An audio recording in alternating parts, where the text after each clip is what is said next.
Pag nabansagan ka ng ex-convict, andun yung stigma na andun palagi yung tingin ng mga tao na ito yung masamang tao. So, kagaya namin, sa malayang lipunan, hirap na kayong makipag-integrate sa kanila kasi nga nandun na yung brand na ex-convict. Kung alam lang ninyo, naramdaman ko nung nasa kulungan ako. Kung alam lamang ninyo yung panahon na naroon ako sa loob, 15 taon. Pambihira yun, 15 taon ka sa isang lugar. Na pinaparusahan ka. Eh, alam mo naman wala ka namang ginawa. May lumalapit sa akin, sindikato.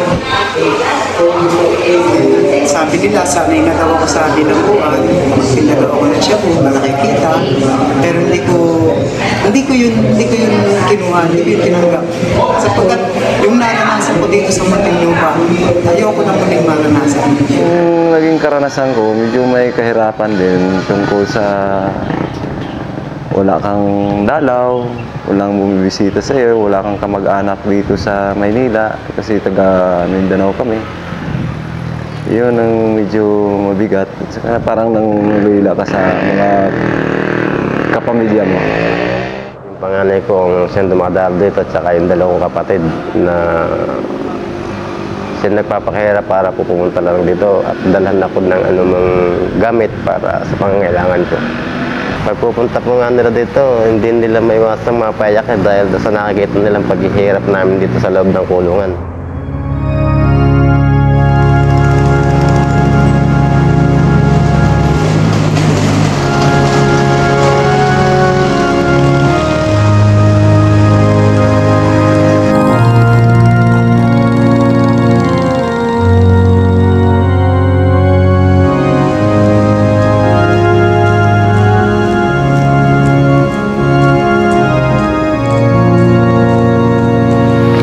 Ito ay isang livelihood project ng Philippine Jesus Present Service Foundation na ang pangarap talaga ay magiging kooperatiba na kung saan ang magmamayari ay yung mga manggagawang dating bilanggo, pamilya nila, at yung mga kanilang mga dependents.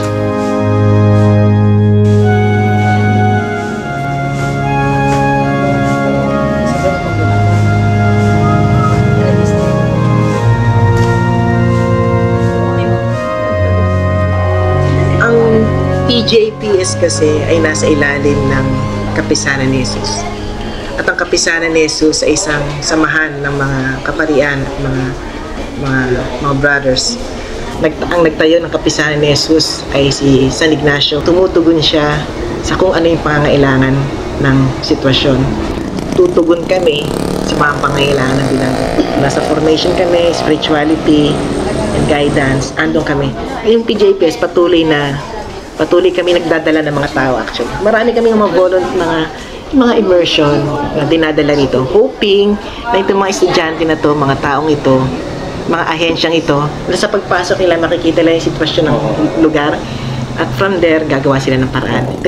More actually, ang PJPS ay parang ginagawa kaming tulay. Tulay upang ipakita yung loob. Si Father Vic Labaw, isang parang Jesuita, nagbo-volunteer siya as a prison volunteer, prison apostolate. At nakita itong problemang ang mga lumayang bilanggo ay karamihan. Ang problema ay kung paano makakuha ng isang magandang hanap buhay. Pero pagdating sa paglaya, ang katanungan ay saan siya pupunta. Kung ang kasong ipinasok niya sa loob ay kung murder, homicide, iba pa, malamang na hindi siya babalik doon sa dating lugar niya. Kasi nga, nandun yung complainant. Na-meet ko kasi yung husband ko. Nangyari na yung case. Hindi ko nga alam na of all people, siya pala yung nakasangkot doon sa Aquino Galman case. At that time, ongoing yung sa Agrava Commission. Doon sila na-acquitted sila. 1985 yun. So after, kaya lang, almost a month lang yata yun after ng revolution sa EDSA, na naging president na si Madam Cory, ni-recall yung case. Tagapagkasinan kami sa Carmen. Pag dumadalaw ako noon, 1 month lang isang beses lang sa isang buwan talaga. Tapos pag nung nag-announce kasi si Father Biclabaw noon na may mga kinukuha daw sila ng mga asawa ng bilanggo ng kandila. Kaya yun, nung naisip ng asawa ko, ipasok daw ako dito. Kaya mag 9 years na ako dito.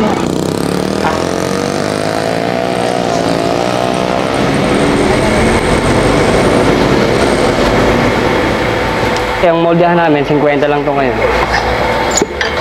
Medyo may matigas din. May matigas din na parang kumakapit dito sa Kagaya, ito, malambot naman.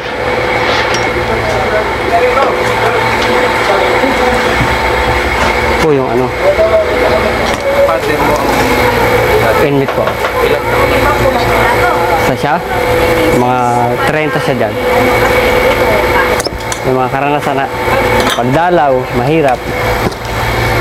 Iba ka sa mga kabataan nung panahon na yun kasi kompletong pamilya nila tapos sila. Kaya ako, siyempre, bilanggo ang tatay ko. Iba yung pagtingin nila sa sa akin ganun. Nung nakaraang 2 taon lamang siguro nakaraan, nang sinimulang bitawan unti-unti ng PJPS ang PSP, nang sa ganon matutong tumindig sa sariling mga paa.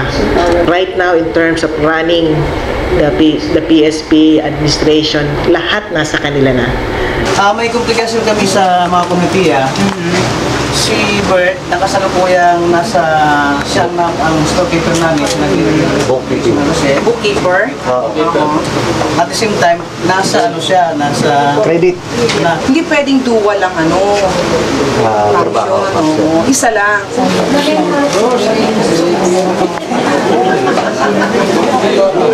Ganito na lang po. Punitin na lang. Kasi gusto nyo, kung sinong hindi manalo sa board, i-nominate nyo na lang sa iba. Gano'n na lang for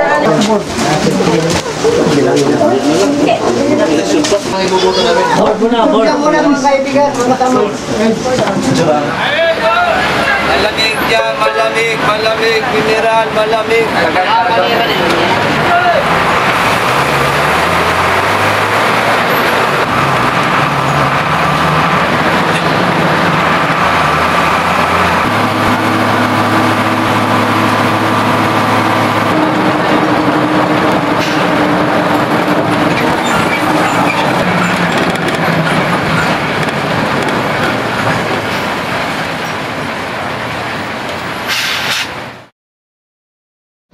Ang nag-umpisa nito ay si Kadante Jimenez at si Calao Visconde na nung panahon na yon ay member sila ng CAB, yung Crusade Against Violence. Ang pagkakaalam ko kaya na buo itong BACC para mas lumawak ang matulungan ng organisasyon, most especially yung mga biktima ng heinous crime. Ang pinapatibay namin dito, yung mga abogado ng pamahalaan o yung prosecutor. Kasi pagka naisampa mo ang kaso, kailangan ipagtanggol ka ng gusto ng prosecutor. Sila'y binabayaran ng pamahalaan para gawin nila, gampanan nila yung kanilang mga katungkulan.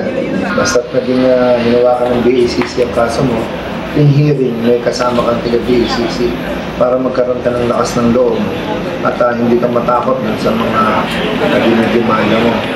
Unang pinaalam sa amin, nakarating na kami ng East Avenue. East Avenue ito eh. Dito nila sinabi. Sino ba makakapagpaaral ba ng kanya UP natin? Wala naman kayong pagpaaral. Mayroon akong ibang mga malaki sa mga anak na nakapagtapos sa UP. Pasalamat ko na lang sa Diyos. Sabi ko, hindi na ipaglaban ko lang. Siyempre, justisya ang kailangan natin.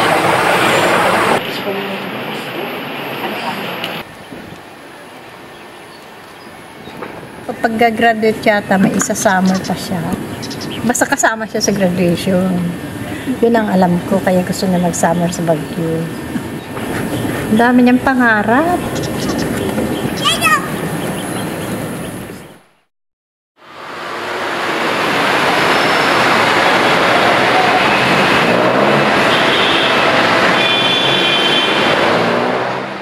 Pumasok ako sa Philippine Constabulary noong May 30, 1957. Napasama ako sa pamilya ng mga tutulog ko as family escort. Hanggang sa dumating noong 1970, nangyari yung Ilocos Association sa Ura. Nagkaroon kami ng trial, tinatawag nilang marathon trial. Napatunayan nila nagkasala ko. So, nasentensya ako ng death by firing squad. Bago noong 86, na-appear mo sentensya ko na death, pero wala na yung death penalty sa Constitution eh. Kaya naging life sentence ako. Kaya nilipat ako sa medium security sa Kapsang Pagitan. Ako ay taga Bulacan at nagkaroon ako ng kaso dito sa Cavite at nakulungan dito sa Muntinlupa. Bago ako tuluyan nakarating dito sa piitang ito ay naririnig ko na may kaguluhan at talagang panganib. Pero at noon nga ay inasahan ko na siguro sa pagdating ko rito, hindi ko na inaasahan na lalabas pa ako. Maraming mga tao na naghahanap buhay katulad nung Peaceport ng General Santos. Maraming mga tao dyan na humahawak ng mga kanya-kanyang mga teritoryo. Baka madisgrasya ako. Humanap rin ako ng sarili kong depensa sa sarili. Kaya bumili ako ng armas, yung baril na 3-8, 5 shot. Dito talaga galing sa katawan ko. Kaya para hindi magtaas yung sentensya ko sa preliminary investigation, automatic guilty ako. Doon po sa amin sa probinsya po, ang nangyari po sa akin nabaril po kami sa bali ambos po ang mangyayari. Na kasalukuyan po noon bodyguard po kami ng mayor sa amin na natambangan po kami ng magbubutuhan. Ay hindi ko po napaglabanan na ang nangyari sa akin, hindi ko po natanggap. Kaya bilang nakapatay po din ako ng isa sa kanila. Kaya po ako nakulong dito at wala po nagawa na kami kundi talagang pangatawanan na at yun, nangulong na nga ako dito sa Muntinlupa. I started from scratch the Jesuit prison service. I started there October. By December, I had my first volunteer. Nung nangutang ako ng materials para sa kama para sa kanya, I ordered materials for 6 beds. In 2 months' time, all 6 beds were occupied. And I had to move out of that house to transfer to Akumu, the cheapest real property I've ever acquired. Akumu ng minimum security prisoner na Lumaya. With my 9 years with them in Bilibid, I can say that I know them. I know their desires, I know their hopes, and I know that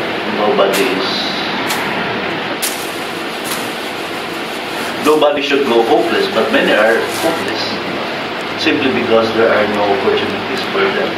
Many, of course, admittedly, very many ex-convicts go back to prison. But it's not as if they enjoy go back to crime, but it's not as if they enjoy going back to crime. It's just that they don't have a place in the society, especially in terms of being fully free. Ganun lang. And to give hope to one ex-prisoner or family of an ex-prisoner is worth it. Nung ginawa namin yan, ay medyo lumawak na ng konti yung nabungkal namin. Ginamitan na namin ng bara, piko, pala, yun lang. Yan ba ginawa nyo nung nasa loob kayo? Nung 1970s, una kong pagkulong, yun, trabaho ko yung quarry. Kaya sanay na akong magbungkal ng bato. Ito, malambot lang ito para sa akin. Kasi yung quarry doon sa Muntinlupa, sobrang tigas. Ginagawa pa naming bricks yun. 8 months yun nga, patagon ang mga carved out of a mountain. I don't know how many tons of soil that is and rocks. To me, that's the greater miracle because they persevere.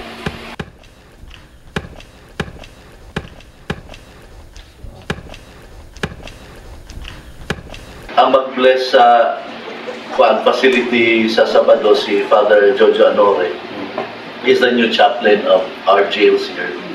I want him to see the place so that murag ma-encourage bito siya to put in place a formation program to prepare them really. Kaya kining duha, kining sa rogue yung kayo as in tuduan ang pag-yukayo. There's some values, there's some fruitfulness, there's some just being yourself, no? Our plants really are production facility for these candles, then organic vegetable farming, then hydroponic gardening, kanang sa tubig lang itanaman.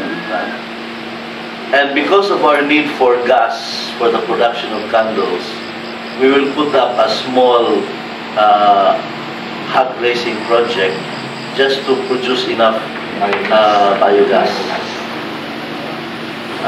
We thought that's integrated enough.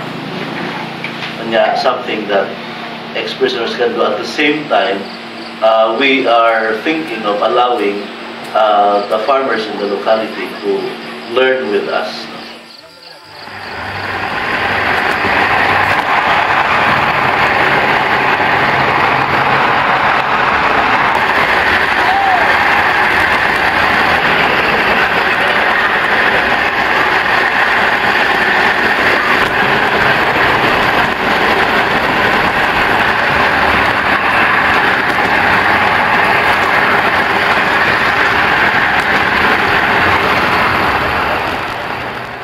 Ang sabi nila, ang ayun daw ang nakapunta rito ang isang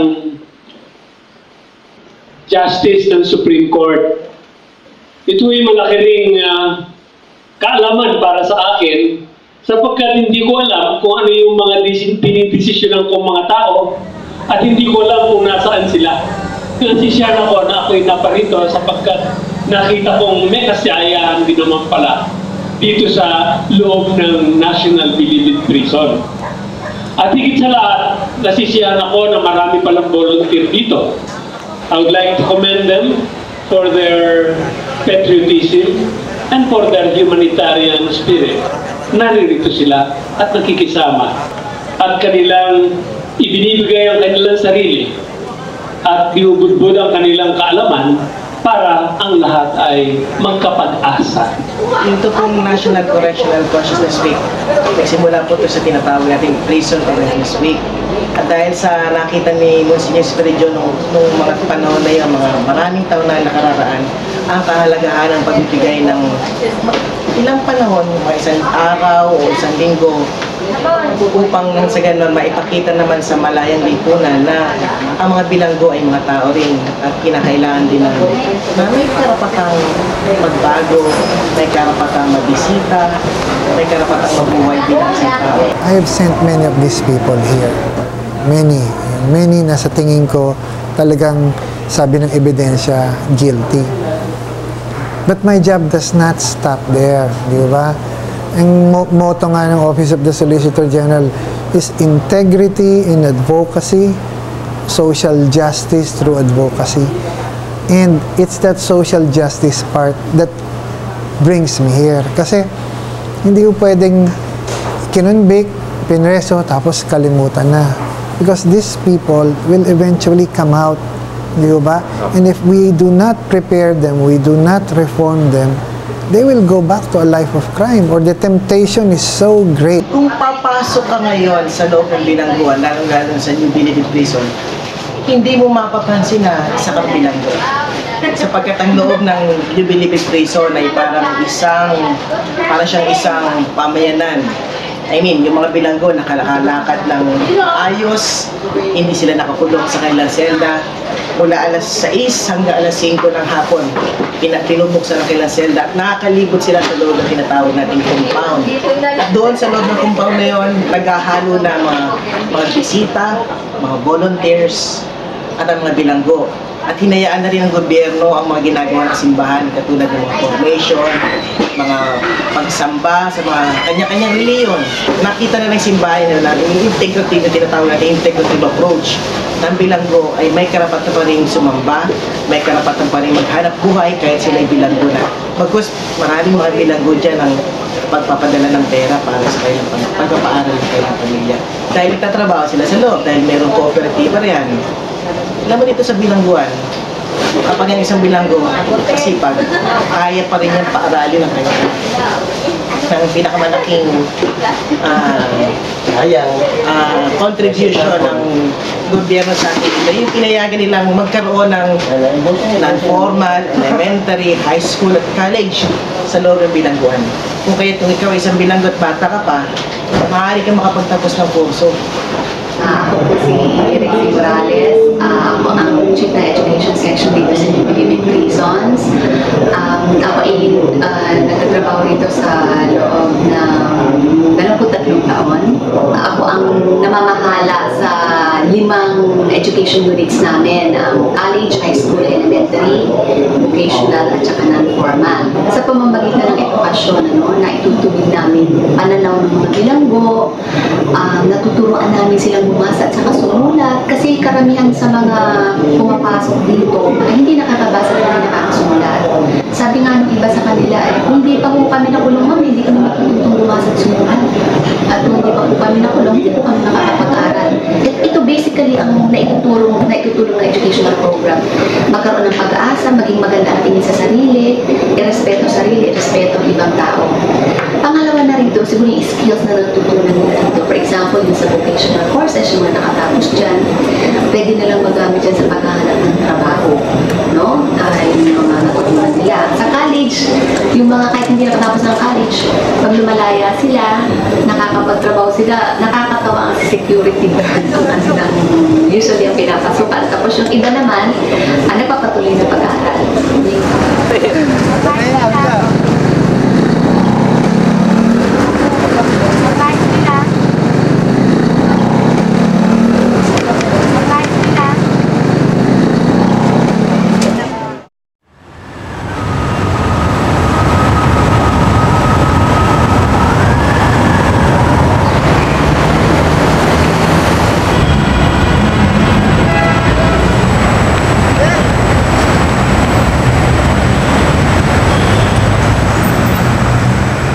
Napasama ako dito nung napakainit ng Echegaray case. No? So, nagkatulungan kami. So, eto na. Kala ko, nakaraos na ako pagkatapos ng kaso. Yung pala, start pa lang to at napakaraming kaso na tinutulungan namin ngayon. Haba rin po ang father ko sa isang, hindi naman po talaga traffic, kaya lang nakalagay lang sa na traffic incident. Kasi po, sa Ligarda po yun, ihahatid po ako ng daddy ko sa school. Dumikit yung sasakyan ng suspect sa bumper ho ng jeep namin. Sinabi lang ho ng daddy ko, tinap lang niya yung hood, sabi, tang dikit na kasi matanda na ho yung suspect.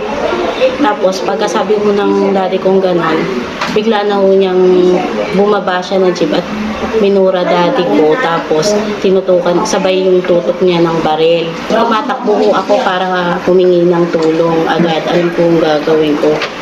Ang alam ko, sa utak ko, tumatakbo ko, naglalakad ako, pero sabi ko, bakit parang hindi ako tumatakbo, parang hindi ako umaalis sa kinalalagyan ko.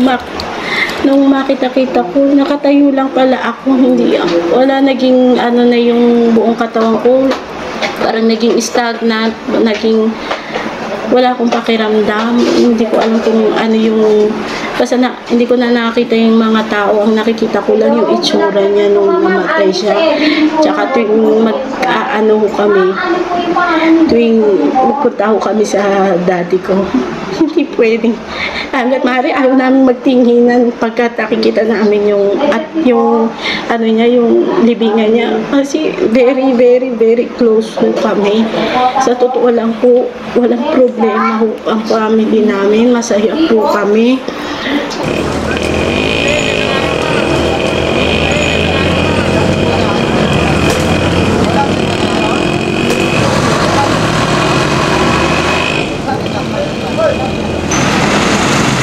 Usually, ang nadadalaw, yung mga taga-Metro Manila. Yung mga taga-Bisaya at taga-Mindanao na nanggagaling doon, na napapapunta rito, kawawang-kawawa. Kung may madalaw man sa kanila, mangilan-ngilan, and they are visited once a month, once every 2 months. Yan, ano? Marami bang dumadalaw? Hindi ganun karami ang dumadalaw. Kasi syempre, pera yan eh. Kung dumalaw ka lang, may pera, ikremen na rito, mahirap eh. Pagmasahe lang, hirap na. Nung dumalaw ako, sinabi niya sa akin na dito ka na lang din sabi ganun sa akin.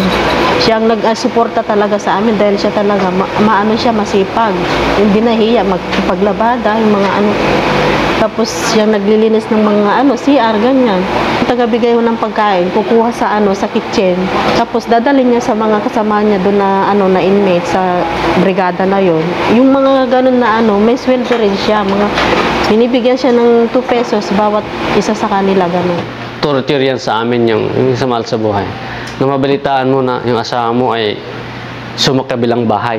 Na dahil nga ang nung nakulong ka, wala ka namang iniwanang kabuhayan para mabuhay yung 4 na anak na iniwanan mo sa kabilang bahay ng misis. Kasi para ma-survive. Ang totoo po niyan, yung asawa ko po ay hindi na po dumalaw sa akin. Dahil nung ako po ay makulong, may asawa na rin po siya. Matagal ko rin yung pinag-isipan dahil parang hindi ko rin matanggap agad na magkakaganon pala siya pag wala na ako. Kahit tayo mong napupulong ngayon, itanong namin sa'yo, kung kami nananagot, kapag mo, production head ako, kapag kami nasunod dyan at saka ako ang may memorandum. Pag may nawala, ako ang may memorandum. Kasi ako production head. So makikita nyo, nandiyan nakasabit pa yung memorandum ko, 3 na yun, pabayaan ng aking nagawa. Sino naman ang mananagot para sa amin, sa co-operators? Ang bawat isang mananagot, kasi may-ari tayo nito eh. Bakit nagkaroon ng ganito? Yung pakiramdam ko, ako may pananagutan siguro. Pero huwag niyo itanong sa akin, sarili niyo tanongin niyo. Ano ba yung naging contribution ko? Bakit ganito yun? Halimbawa, balikan mo yung sarili mo, ano ba ginawa ko? Kasi ako kung may pananagutan, ito nga, yung kinukwenta ko yung yan, nahihirapan ako eh. Paatras yun, kukwentahin mo paatras, hirap yung atras ha. Bawat isang mananagot. Kasi atin ito eh. No, hindi, palagay ko hindi rin fair yung gano'n. Kasi parang lumalabas, ang nare-report na lang talaga, balancing figure lang, no? Ginagawa namin ng mga accountant yun, pag talagang wala ka ng oras, isusubin ng report, ay balancing figure na. Pero babalikan mo na later on, para may prior adjustment, no? Maaring hindi sa taong ito ang problema. Ang kutob ko, tama yung ginawa ni Pancho, workback, no? Posibleng ang beginning balances when you started, doon ang problema, kaya hindi mahanap na yan. Ang problema no, tapos ngayon mo hanapin, hindi mo mahanap. Kung hahanapin mo, kaninong kasalanan, ay mali yung kasalanan doon sa pagsimula pag-record sa unang entries ninyo, no? O hindi pa natin masyadong alam kung anong gagawin noon. Ano ba to? Kaya nga ako ituan-tuan nakikinig sa inyo kasi lalaki ng halagang pinag-uusapan nyo. Nasa medium tayo, nasa maximum tayo. Pinag-aawayan natin yung paanang kambing na nawala. Kutob ko lang, itong problemang ito ay nagsimula to nun. Lalong-lalo ng panahon wala kayong pera. Gagawin ko rin ginagawa ni Pancho. Kasi standard accounting procedure din yun, no? So, ang sinasabi ko, tayo din parang bumabalik tayo sa nag-aaway-aaway tayo dahil sa nawala yung panang kambing, no? Samantalang, ito in line naman sa sinasabi ni Pancho, tingnan natin mga biyaya. Kung agrabyado kayo sa pera na pinag-uusapan niyan, isipin nyo, ito ko sa taasan mo sasabihin, wala talaga kayong karapatan maging agrabyado. Kasi yung perang sinasabi niyo sa inyo, hindi talaga sa inyo. Okay? Okay. Diretsahin ko lang kayo. Kahit naghihirap kayo dito, sa inyong paghihirap, sa inyong pagtatrabaho, may natanggap kayo sa inyong pagtatrabaho. So may sweldo kayo. Sinasabi nga, mas malaki yung sweldo natanggap nyo kaysa sa 10,000 na yan. Bago tayo mawala ng perspective, ang perang iyan na sinasabi nyo meron kayong karapatan, legally yes, meron. Morally, talagang hindi nyo sasabihin, akin talaga to. Ang original intention ng proyektong ito at ng perang iyan ay hindi lamang para ikaw ay makikinabang, kundi para yung mga taong pati wala pa dito at maaaring mga taong wala pa sa bilangguan ay makikinabang. Para sa mga anak mo, oo, pero para sa mga taong wala pa rin dito, tulad ng mga taong wala na dito, iniiwan pa rin ang perang dyan kasi alam kailangan yan ng proyekto. Hindi sa kanya, hindi sa inyo, kundi sa mga taong wala pa dito. Bago natin hahanapan ang isa't isa ng para sa atin, at may karapatan kayong gawin yun, isipin nyo rin muna kung ano lang natanggap ninyo. Kung yung gustong umalis, o ba, bilisan yung pag-alis nyo at hindi kayo kailangan. Kayo ang mga taong hindi kailangan ng PSP. Kung ganyan kayo. Bilisan yung pag-alis nyo kasi hindi namin kailangan kayo. Ang maiwan kami na may malasakit at nag-iisip kung anong gusto ng Diyos na mangyayari.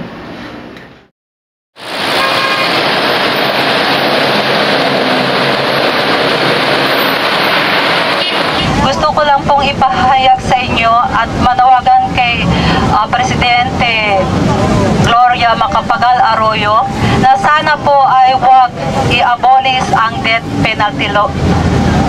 Ang aking anak po ay isang biktima, rape victim siya. Ang mga salary ng mga masasamang tao, mga kriminal, dapat lang po ay maparusahan. Kung ang penalty ay death, dapat lang pong ibigay sa kanila yon. Sa sakit na mga naranasan namin, kami mga ina, magulang, sa mga biktima, huwag naman po mawala ang death penalty. I am not for the death penalty. Kaya nga tinawag ho itong Bureau of Corrections. Sa aking pagtingin ho, no, I would like to stress, this is a personal point of view, is because we are trying to correct people who are brought here. But once that man is executed or that woman is executed, then there is nothing left to correct. Ngayon nga may lethal injection na pero ang dami pa ring mga gumagawa ng mga masasamang bagay. Lalo na kung mawawala pa yan, lethal na yan. So pero bago rin muna sentensya, talaga pag-aralan din munang mabuti. Sugat tayo tulan, imparus ang kamatayan. Jesus, tutupin ang babansag mo, taog at may bayang. Ilang beses tinanggal ang death penalty, ilang beses din binalik, no? Depende sa persuasion ng head of state. Panahon ni Cory, walang death penalty kasi yun ang gusto ni Cory. Panahon ni Ramos, balik ang death penalty kasi gusto ni Ramos at ERAP. Panahon ni Arroyo, sa simula, she was anti-death penalty, pero because of pressure from the Chinese community, she became not very articulate about death penalty. In fact, she wanted death penalty. Ngayong patapos na yung term niya, o second term niya na she is coming out na hindi na death penalty, and many now legislators who used to be for death penalty is now against death penalty because the president is anti-death penalty. Yung mga congressman at senador na bumoto sa pagtanggal ng death penalty, may mga bodyguard to. May mga bodyguard ang mga anak nila. And kayong mga nandito, hanggang hindi umuwi ang anak ninyo sa bahay, hindi ba ninenervyos kayo? Baka may masalubong na agaw cellphone o papatayin yung inyong anak. Itong mga drug lord na to, pagdating dyan sa Bilibid Prison, sa kulungan, na kung saan ay nahatulan ng bitay, bubuhayin pa ba natin yung mga tinamaan ng lintik na yan? Hindi panahon ang pagtanggal ng death penalty sa bansang Pilipinas. Alam ko pinapatawad tao lang. Pero ang ginawa nila, hindi naman si tao eh. Hayop sila. Sana hindi naman ganyan yung mga biktima katulad namin. Huwag hindi yung mangyari sa inyo bago nyo malaman kung ano sinasabi namin ngayon. Yung mga madre at saka pari natin, linggo-linggo nandun sa Bilibid Prison sa Detro, ipinagdadasal nila ang kaluluwa nitong mga nasa Detro. Tanong, kayo bang mga biktima, pinuntahan kayo ng pare at madre para ipagdasal yung mga namatay ninyong mahal sa buhay? Dito pala, para ipagdasal ka, kailangan maging kriminal ka. Kaya nga ang mga mahihirap natin mga kabayan ay nag-iisip nilang maghiganti. Tooth for a tooth, eye for an eye. Kasi kung idadaan mo sa proseso, grabe po ang mararanasan po ng mga biktima. Yung mga bilanggo, kala nila, execute na sila, hinahanda na sila. Mayroong tama yan sa kanila. Pero hindi lamang sa kanila eh. Mas malakas ang tama nito para sa mga pamilya. Alam nila ang kailang tatay ay papatayin sa pamamagitan ng lethal injection. Mayroon din sila ng mga psychological trauma. Kung sigurado sila na may kasalanan yung tao, hindi sila magdadalawang isip na ipagpaliban yung bitay. Sakit sa akong buot na wala kaming pira. Anti sa gid ako, sentensya dahil sa death penalty. Sinuayan nga ginikanan, hindi maghinakit. Wala kaya sa lang anak ko. Pinusimple lang. Una nyo na! Nung nakapag-immersion na ako sa Maximum, na nakita ko sa kanilang kalagayan, mga nagsisisi naman sila sa kanilang kasalanan. Bakit hindi natin bigyan ng pagkakataon na magbago sila? Kaya dito, ang kinatatakot namin, baka magkaroon ng vigilantism. Wag ho! Ang BACC ho, ayaw niyan. Kahit tinanggal ang batas ng kamatayan, susunod pa rin tayo sa batas. Time will come, maibabalik po yung death penalty. Basta tayong mga biktima ay magsasama-sama. So sa inyo lahat, maraming salamat at isigaw lang natin. Restore death penalty! Restore death penalty!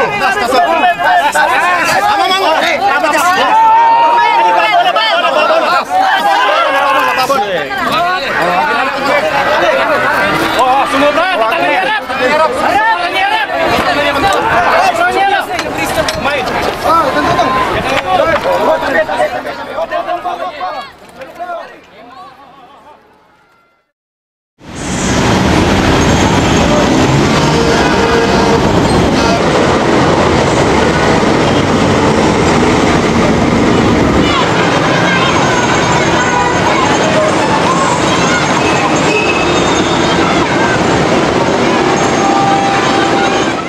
Most of our volunteers come here on Saturdays and Sundays. They are divided into groups. Some are teaching the elementary scholars, high school and college. This is for high school. So actually, yung pinaka-topic namin yung morality and mission. Yung una kasi, salvation history. Salvation history. And then after the salvation history comes the actually, una yung sacrament, and then salvation history, and then after the salvation history, Christology, and then after Christology, morality and mission. Ang mga volunteers kasi, malaki yung kanilang nagawang tulong sa bilanggo. Bagamat may mga baril sa kulungan, may mga batuta ang mga gwardiya, hindi epektibo yan. Pero ang lakas na nagbago sa amin, nung pumasok yung mga volunteers, may mga programa sila dinadala, tulad ng mga ibang mga volunteers na nagtuturo ng pagdarasal ng Santa Rosario. Yung iba na nagtuturo, gaano kahalaga yung Holy Eucharist na tinatanggap natin tuwing may misa. Makikita mo yung kanilang naluluha sila eh. Naluluha sila. Kasi talagang parang anak niya eh. Oo, hahawak sa iyong kamay. Ay, ito na yung regalo. Ewan ko, kahit sinong marubagang tao, pag hindi naantig ang kalooban ng isang batang hindi mo kilala at kinikilala kang ama. Kaya yun ang isang bagay na, alam ko, yun ang isang bagay na madaling nakano sa pagkatao namin, lalo sa akin. Kasi ako nga, maliit pa nga ako nung makulong ako eh. Kaya pag tinatago kong tatay nung isang bata, madali akong ano. Siguro, isang linggo na yung regalo. Hindi ko binibitawan eh. Kasi bigay ng anak ko. Bigay ng anak ko yun. Kung barumbado man ako, kung bastos man ako, kung mayabang ako, parang nagbago yung ano ko.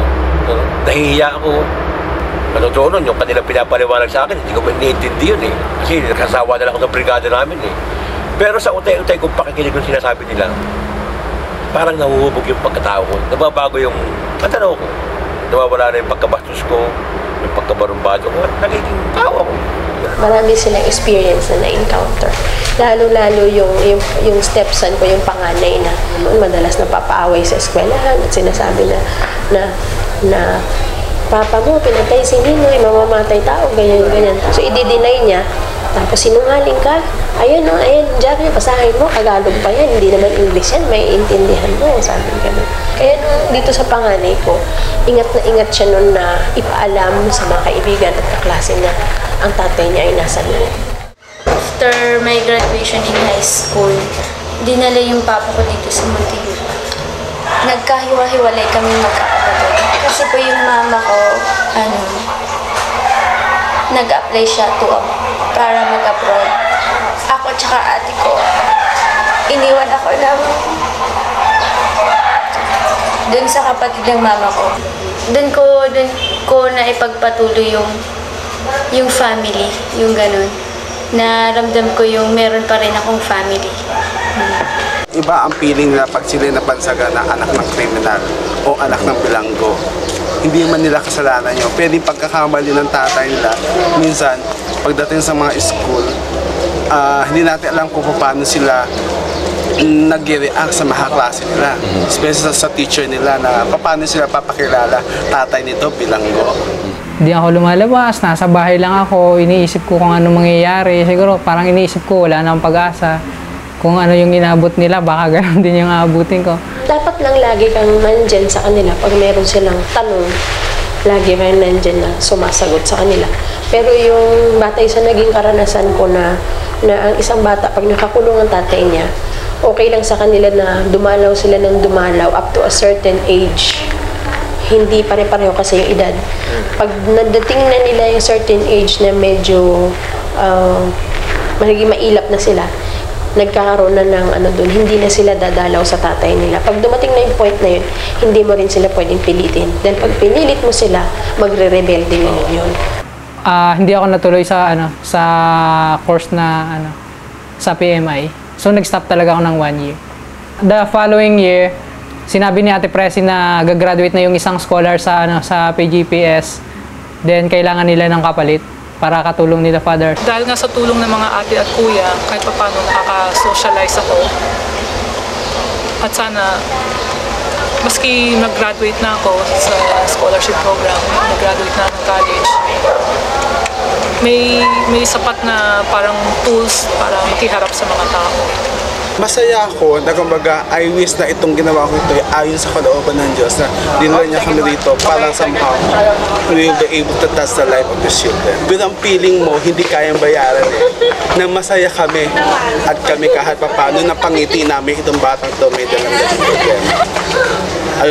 Alam nila na mayroon nakakaintinding mga tao dun sa naging sitwasyon nila na ang tatay nila kaya sabi na ako na kung nakakulong biktima rin lang ng sitwasyon, biktima rin lang ng kahirapan ng buhay. Kaya din ako bumabalik dito dahil sa mga bata. Laging dapat tandaan yung mga bata wala silang kasalanan. Ang kasalanan ng magulang, hindi kasalanan ng mga anak. Matulungan mo man lang sila sa ganung sitwasyon. Kahit sa inyong bonding lang, sa inyong kwentuhan, yung kahit paano na ilabas nila yung mga hinainda. Nagpapasalamat ako sa kanila. At saka hindi lang po sa pag-aaral yung binibigay nila, kundi yung dapat namin gawin. We have to be positive thinker or na kahit andyan yung tatay ko sa loob, namin sa loob, meron pa rin kaming karapatan or rights na magpatuloy sa buhay na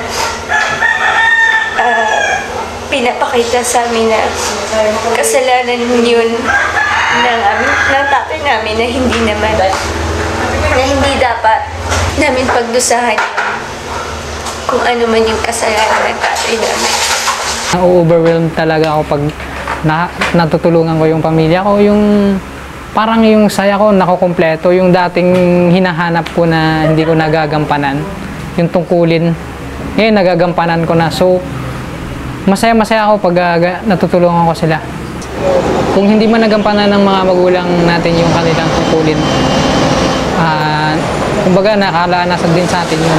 So dapat nating tanggapin at tingnan in a positive way kung paano natin babaguhin yung takbo ng buhay kahit nawala yung ating mga magulang. Kumbaga tayo yung nagsusupply ng kanilang iniwang responsibilidad. Okay, good luck.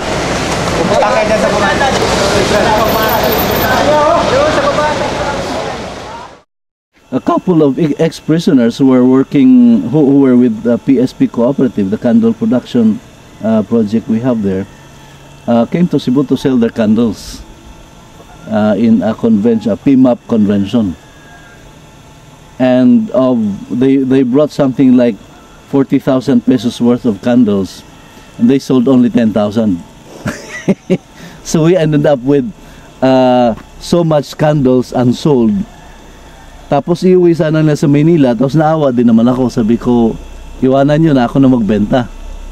Nung sinimulan kong ibenta, bumenta. And people were so enthusiastic about it. Father, let's bring some more and sell some more. That was the beginning of our factory outlet later on.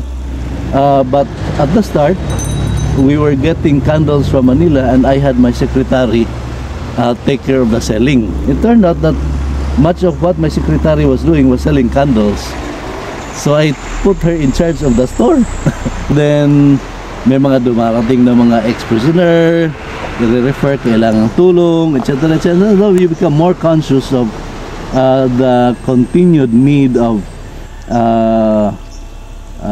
getting this project going, not only in Manila but also elsewhere.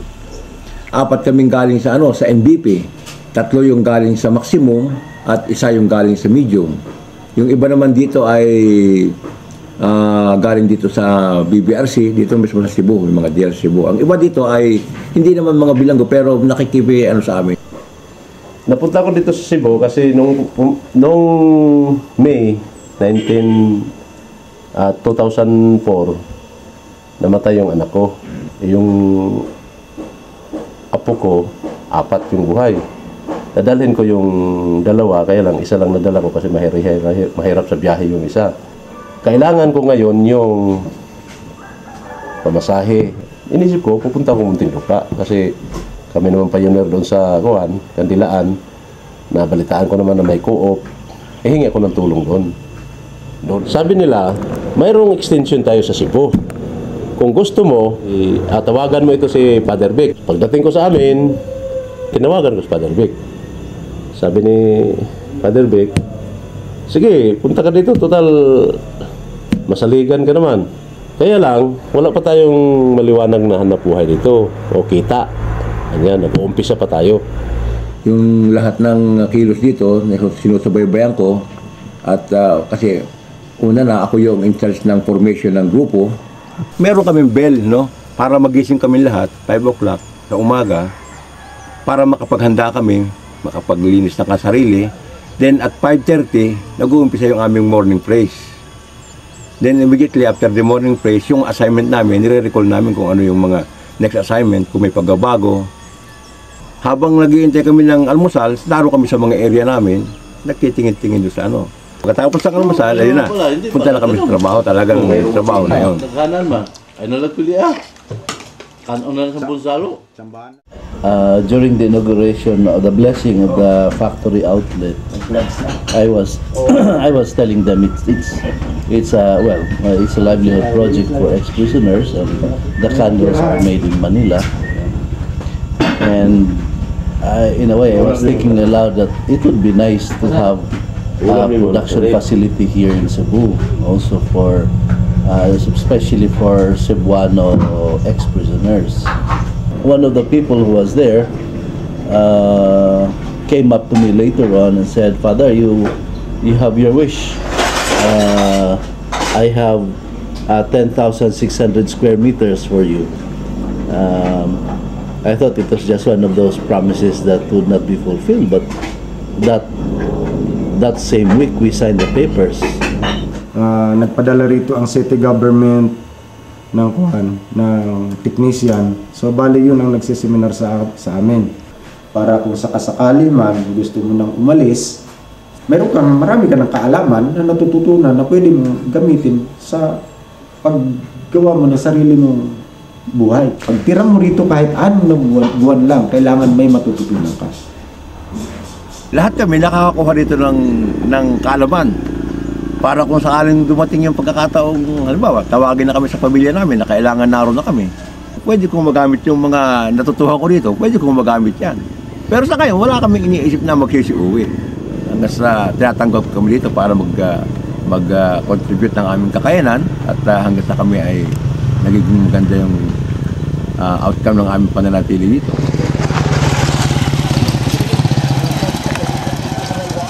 People come, people go. Lumalabas yung mga problema. Yung ibang problema nalulutas namin, yung iba talagang hindi kaya, no? Halimbawa, may isang magaling, mabait sana yung batang yan. Pero nakipagtanan sa kapitbahay namin dito eh. Yung isa naman bumalik sa bilangguan, pasipatok, talagang hindi niya kayang sumunod sa patakaran dito, kaya nandito pa rin siya sa Sirao but nakitira dito sa kapitbahay, and I think he's doing better outside than here. So nakita ko rin na staying in this place is not the only solution, no? Or not the only deal that ex-prisoners can have, but ang punto dito is mabuhayan ng loob ang tao, no? He finds hope, and maybe while here he can find his orientation. Paglaya ko, maraming nag-imbita sa akin eh. Inibitahan ako nila pag kumakain, ganyan. Sabi sa akin, "Brad, wala ko bang pamasahe oh?" Alam ko nga na yung pera na yun kung saan galing, pero tinatanggap ko rin. Nakakabili din ako ng ulam doon. Binibigay nila yung pamasahe. 100, bibigyan ako pamasahe. Ano naman, 10 pesos lang. Kung alanganin lang yung isip ko sa pagbabago, talagang madadala ko. Pero ang sabi ko sa kanila, sige, pabayaan lang niyo ako dito sa Bukid. I was reassigned here in 1998 to do retreat work. Akala ko graduate na, laya na ako sa Bilibid. Actually, nung nakulong na ako, talagang pumunta talaga yung nanay ko kahit anong layo ng kuwan. At gusto pa nga bayaran yung kuwan, bayaran yung taong napatay ko. Gustong ibenta yung lupa namin, pero hindi ako pumayag. Dahil sabi ko, ginawa ko ito mag-isa, kailangan lutasin ko mag-isa. Si Patok. Tok! Asa yung trabahan? Okay lang. He never fit in any structure. But now he's doing okay. He's responsible. And akala ko uuwi doon sa city at doon magpapakamatay, mang-hold up, papatayin, gano'n. Pero hindi. He decided to stay and he hires himself to the neighboring farmers, no? Oh, okay. And, he's on his own. Nobody supervises him. Walang makikialam sa kanya. Sabi ko, mas maaga yata gumraduate dito eh. Kasi sa iba, no? Ang isa sa punto na inanuhan ko na tumimo talaga sa puso ko, yung sinasabi na gaano man kahirap ng isang tao basta namumuhay sa matuwid na paraan, talagang siya, ang kapayapaan na sa kanya. So we plan to keep them here only for 6 months because we feel that that's the most that we could do. Then hopefully sasaluin siya ng ibang mga grupo kasi hindi naman natin magawa lahat eh. At kami nga, ng mga nakakulong, mga dating galing sa kulungan, ang isip ng tao talagang masama na kami. Wala na kami pag-asang mabago. Kaya hindi naman namin nilalabanan yun. Bahala sila kung yun ang kanilang kaisipan. Pero kami, patuloy kami sa paggawa at patuloy kami sa pagbabago ng aming anyo. There are people who have been saying, expand this project, Father. No? I would much prefer that other groups will do something like this. No? I will make this small project succeed, maybe expand a little more, but not so much more. No? And other people will realize that they can run a program like this and do it themselves. No?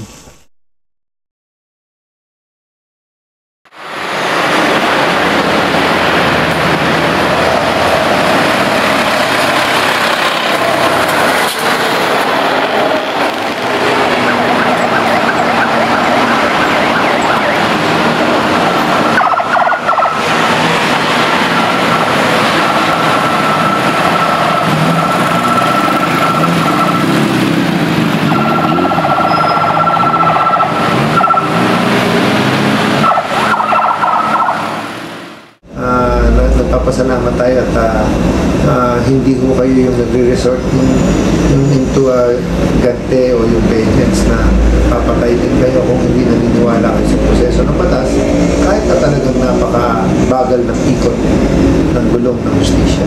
Handa kayo na umattend sa mga hearing na hindi nyo namang kaso, wala naman kayong hindi nyo kaano-ano, wala kayong pakanan, pero you're willing to sacrifice, no? At saka sabi nga, stakeholder ka na, even your life ay binibigay mo para dito sa cause natin na magkaroon ng katarungan. Sa kabi-kabila na pagbati ko sa justice system natin, yung iba nagre-reklamo sila kahit hindi sila makakuha ng justisya. Habang hindi pa nagsisimula ang kaso ko, for 3 years, araw-araw nasa korte ako, hindi alam ng asawa ko kung saan-saan ako nakakarating korte. Kahit na matagal namin nakakamtan yung justisya, nakamitin namin. Hindi man mabalik ang buhay ng anak ko, masaya na rin ako dahil kahit paano, nabagong ko ang dignidad niya. At least yung pinaglaban ko for 6 years, araw-araw, nung nasa DOJ pa yung kaso ko, every Friday, pag galing ko ng Quiapo, dumadaan ako doon. Nagpa-follow up ng kaso. Malaking saya ang maidulot sa amin dahil alam namin na hindi naman nagpakamatay ang bata. Perang babayad sa akin na sinasabi nila, order and judge, kahit na pagdusahan na lang niya. Makapamuhay na yung mga anak ko ng normal, makakaharap na sila sa mga kaeskwela nila ng normal, makapamumuhay na kami ng normal. Dumiretso ako sa Quiapo para magpasalamat sa Nazareno. May promise ako sa mahal na Birhen eh. Magsisimba ako ng 10 simbahan in one day. Ginawa ko na rin yun. Tapos kahapon, nagsimba naman ako. Yung mga pinuntahan kong simbahan noon, binalikan ko naman sila para magpasalamat.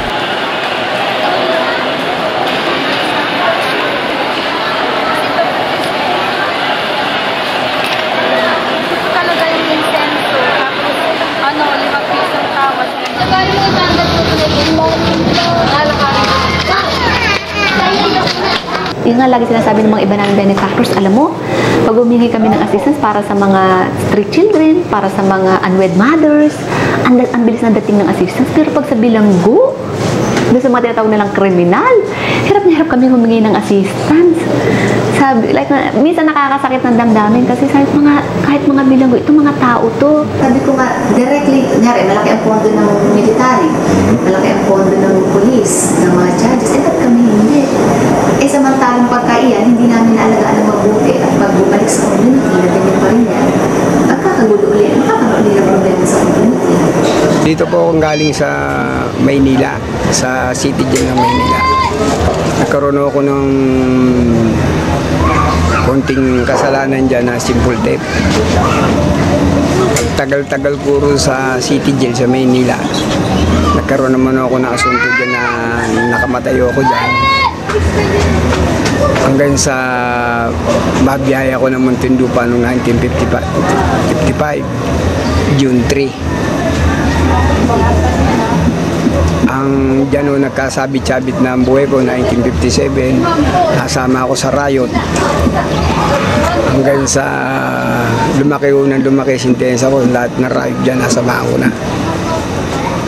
Nakakulong ako ang ebidensya. Wala naman nung mapapala rin sa ganitong buhay. Kanya, pero yun yung mga tato, libangan na lang uri sa Muntinlupa, hindi yung sa nananakot, hindi talagang libangan na lang. Kanya nga sisi ako rito sa ilabot ng katawan ko nito. Yung mga naging kasama ko na lumaya rin na katulad ko, magtiis na lang sila ng hirap na huwag na sila gagawa ng masama. At yun namang hindi pa nakakarating dito sa Muntinlupa, mag-isip-isip na sila. Ang maganda nun huwag na nilang gawin ang sinapit ko. Katulad doon nang nakulong ako na ubod ng tagal. Ayan mga bigay-bigay lang yan ng mga kaibigan. Hindi naman ako makagawa ng hindi maganda dahil nadala na ako sa hirap ng Muntinlupa nung araw. Nagtitiis na lang ako dahil ayoko na umabalik sa loob. Dahil naranasan ko na lahat ang hirap. Kanya hanggang sa hindi ko lang makabagbagong buhay na. Paghihintay araw ng lingkod darating nagalaw ang aking lang ang lungkot niya'y sa kanya sa aking buwan akala ko siyang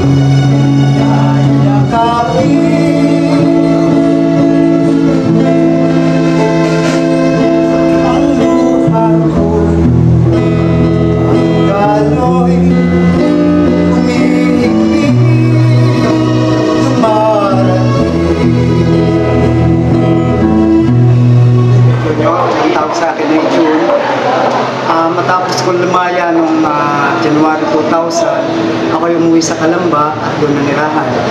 Isang taon at kalahati akong naganap ng trabaho, pero wala akong makuha sapagkat tinitingnan nila yung background ko. Fortunately, merong isang kumpanya na kumuha sa akin, Stay College, binigyan ako ng pagkakataon na makapagturo sa kanila. Ngayon, masasabi ko ng buhay ko ay maganda na pagkatapos ng 10 taong kadiliman. Marami ang nagsasabi ako'y tunay na kriminal. Ako'y nagakulong, wala namang kasalanan. Kapag ako'y lalaya na, lalayo ang kaibigan.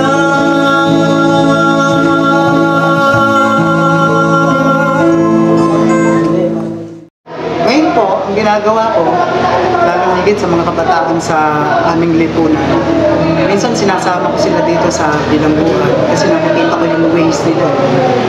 Kaya lang bumabalik dito para may pakita ko sa mga naiiwan kong mga kaibigan dito at mga kasama natin para may pakita ko na ang isang tao kahit nagkamali, kahit nakulong, kahit galing sa pilitan, meron pang isang bukas na maganda para sa kanya.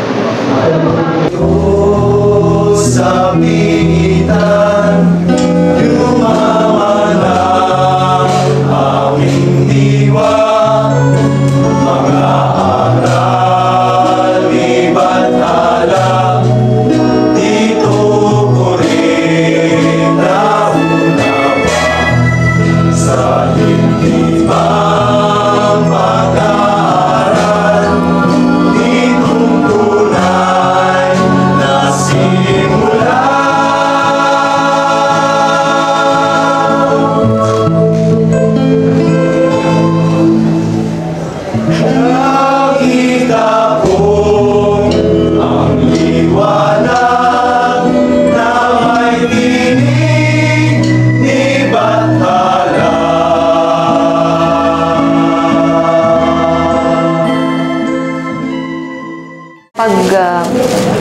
lumabas na yung mga bilanggo. Sana naman, bigyan natin sila ng pangalawang pagkakataon. Huwag natin sila itratong para mga hayop. Itong mga bilanggo na lumalaya, ito yung mga nagdaan sa hirap. Marami na silang pinaghirapan dito sa loob ng bilangguan. Maraming circumstances, maraming reason kaya sila nakulong. Pero as I have said, they have suffered already with their imprisonment. So let us give them a chance to rebuild their lives. Let us help them. Tulungan natin sila.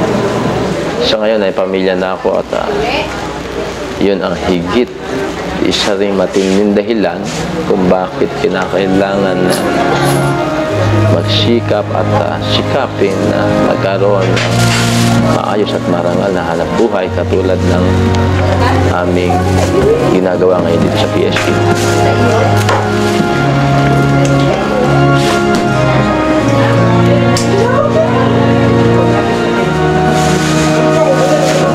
Sa ngayon po sir, masaya talaga kami.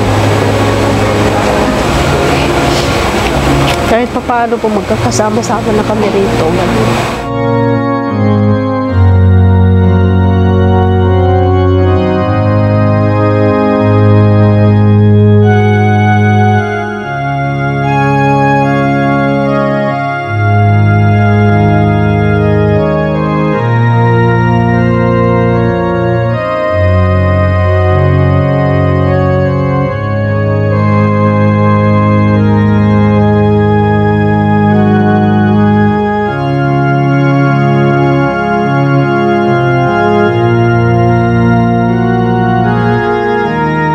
Alam naman namin na hindi lahat ng bilanggong lalabas ay matutulungan namin.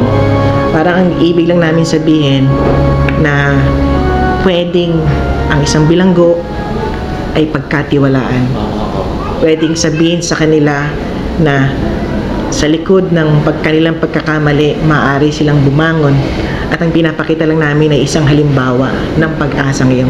Kaya nga napakaganda ng kanyang pangalan, Pag-asa sa Paglaya. Dito naman sa opisina namin, medyo malayo-layo pa ang aming lalakbayin kasi nga hanggang ngayon, hand to mouth pa rin ito. At ang daming natutulungan itong foundation. Naihingi ko sa lipunan na mapagkatiwalaan yung isang dating bilanggo na hindi lahat talagang masama at halos karamihan naman sila nangarap na magbagong buhay kung bigyan lang ng pagkakataon. Isa ring kabalintunaan ng simbolo namin ay kandila. Ang kanilang hanap buhay ay liwanag. Nanaway yung simpleng kandila makita at magbigay ng liwanag sa ibang tao at naway itong liwanag na ito maipasa.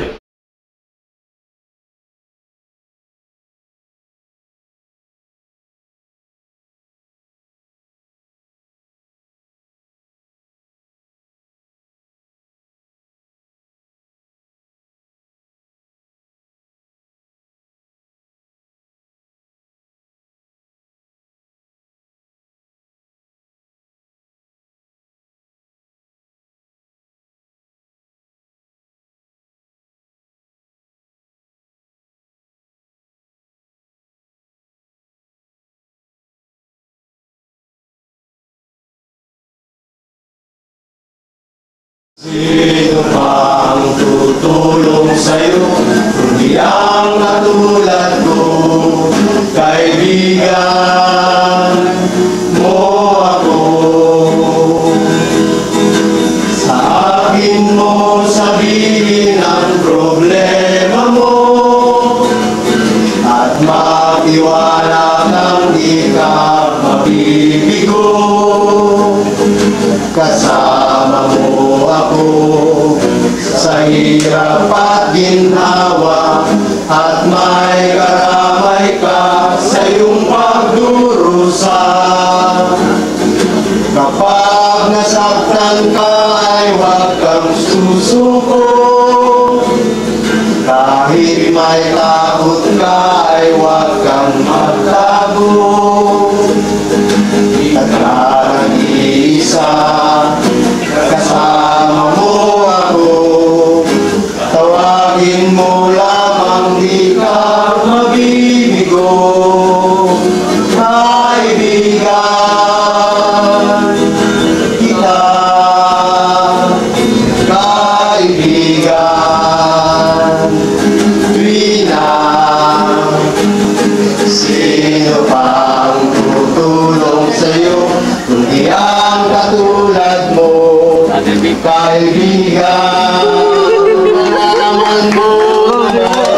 kasama ka. Hindi kailan ka malawisa. Kasama mo ako sa hirap at ginawa, at may karamay ka sa iyong magdurusa. Kaibigan,